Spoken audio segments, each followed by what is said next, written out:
Have you ever felt that strange combination of successful but hollow? It's a very specific kind of burnout, and it doesn't come from working too hard. It comes from the very architecture of our desires. Today, we're doing a deep dive into exactly that, the architecture of authentic desire. Just let that sink in for a second. This one sentence, man, it just nails a quiet panic so many of us feel. We're sprinting, we're giving it our all, but the goalposts just keep moving. And the reason why? Well, it might be because we're not even running our own race to begin with. Let's get into it. So this brings us to what we can call the mirror of desire.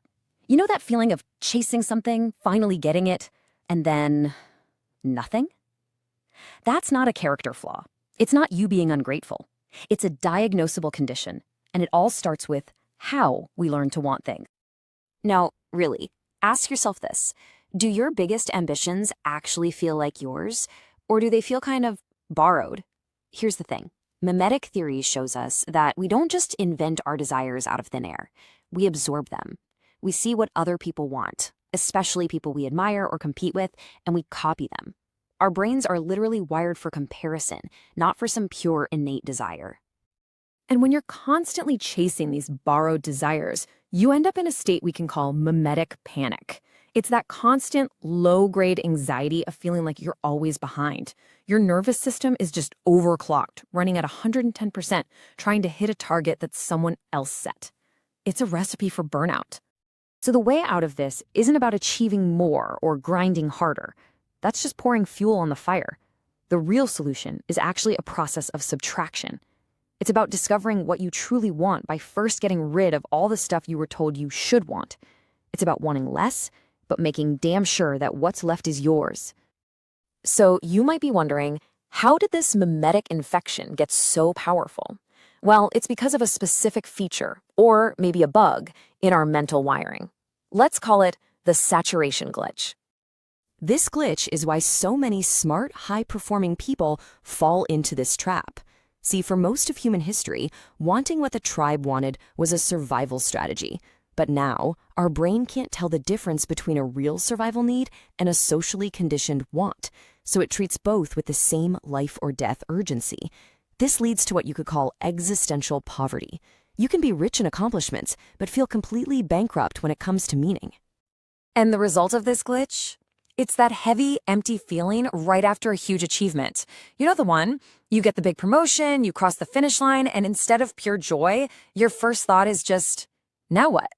This isn't you being a pessimist. This is what we can call a systemic neural veto. It's your brain's way of telling you that the reward you were promised was a lie. Okay, so check this out. There's basically a civil war happening inside your brain. On one side, you have the ventral striatum. This is the part that chases social rewards, status. That's your mimetic driver. But on the other side, you've got the medial prefrontal cortex, which is all about sensing meaning and intrinsic value. That's your authentic self. So when you achieve a mimetic goal, the striatum gets its quick hit of status, and then it's done. It shuts down the reward signal because there was no real, deep value for your authentic self to latch onto. I love this metaphor. Think of your capacity for purpose like a high-performance engine. But right now, it's being completely flooded by the comparison tank. You don't have a lack of ambition, you have a lack of clarity. Your brain is literally busy hallucinating someone else's goals, and that's the real root of this crisis of meaning. All right, so that's the diagnosis. It's a bit heavy, I know, but what's the cure? Well, it's a protocol, a system for filtering out all that noise so you can finally hear your own signal. This is the Ontological Sieve. And I want you to really let that land. This is not some little productivity hack. This is a filtering mechanism for the very essence of who you are and what you truly want. It's a structural process for turning those borrowed, hollow ambitions into your own precise, authentic path. So this sieve has 3 distinct layers, 3 filters that are designed to systematically strip away the noise. Instead of just vaguely searching for your purpose, these steps actually build an engine for authenticity. Layer 1 is the Solitude Test. This is where you have to intentionally remove the audience. For every single one of your big goals, you have to ask the audience 0 question. Would I still be grinding this hard for this if absolutely no one would ever know I did it? This simple question starts to shift your entire focus from seeking external validation to feeling true internal resonance. The second layer is what we'll call model trace auditing. For any major goal, I want you to stop looking at the goal itself for a minute and instead find the person who taught you to want it. Who was the model? Who infected you with this specific desire? Now, naming the source doesn't mean the goal is bad, but it turns it from a blind, unconscious pursuit into a conscious, strategic choice. And finally, layer 3, energy resonance tracking. This is about getting out of your head and into your body. When you think about a goal, what's the actual physical response? Is there a tightness in your jaw, a tension in your shoulders?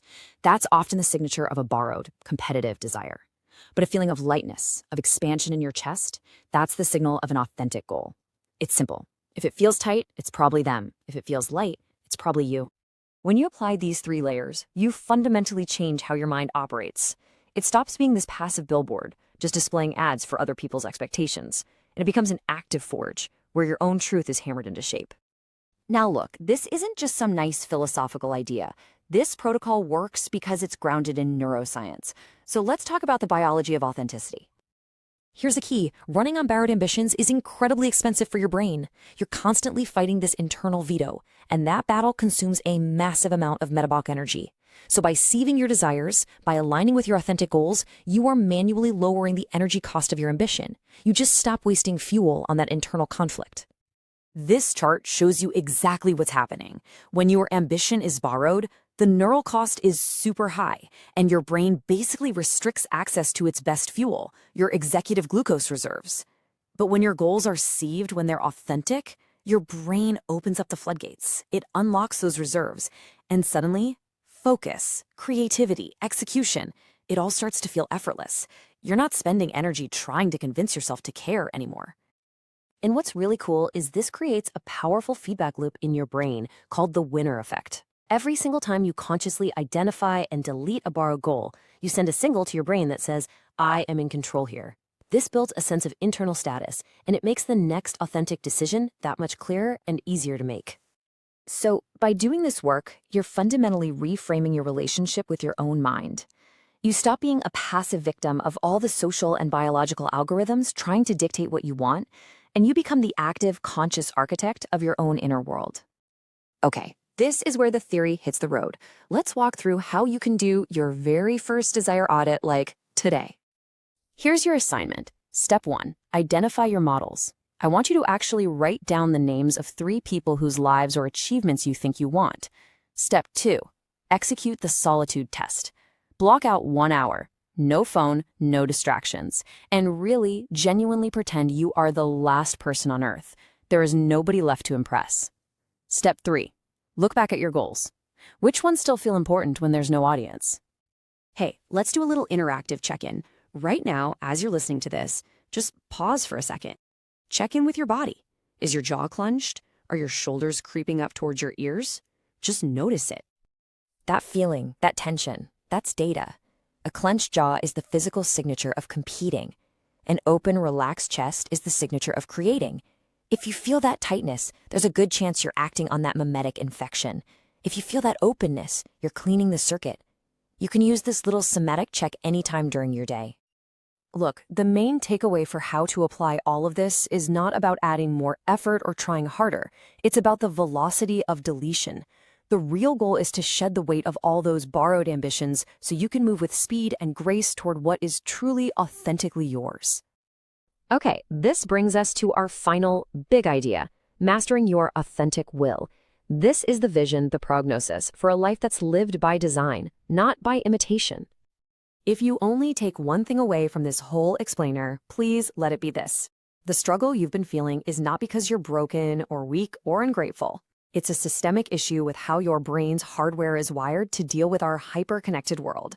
It is a hardware problem, and once you have the right software, like the Ontological Sieve, you can absolutely solve it. This quote just perfectly sums up the entire philosophy. We've been taught our whole lives that greatness is about addition, more accolades, more achievements, but true greatness, real fulfillment, is actually a function of subtraction.